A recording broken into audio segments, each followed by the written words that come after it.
வந்து நம்ம நைட்டு செஞ்சு வச்சோம். நைட்டு சூடாக சாப்பிட்றதுக்கு எடுத்துகிட்டோம். இப்போ வந்து தயிர் போட்டு கரைக்க போகிறோம்.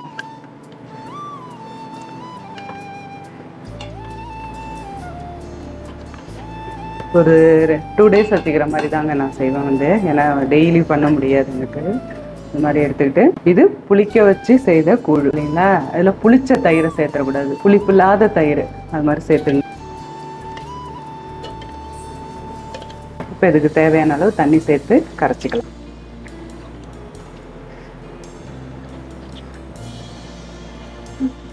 இப்போ இந்த மாதிரி நல்லா கரைச்சாச்சு.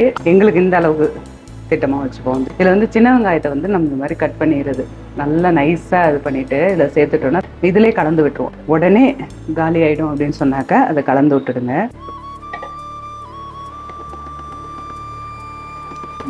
சூப்பராக ரெடி ஆயிடுச்சு கம்பு கேழ்வரகு சேர்ந்த கூழ்.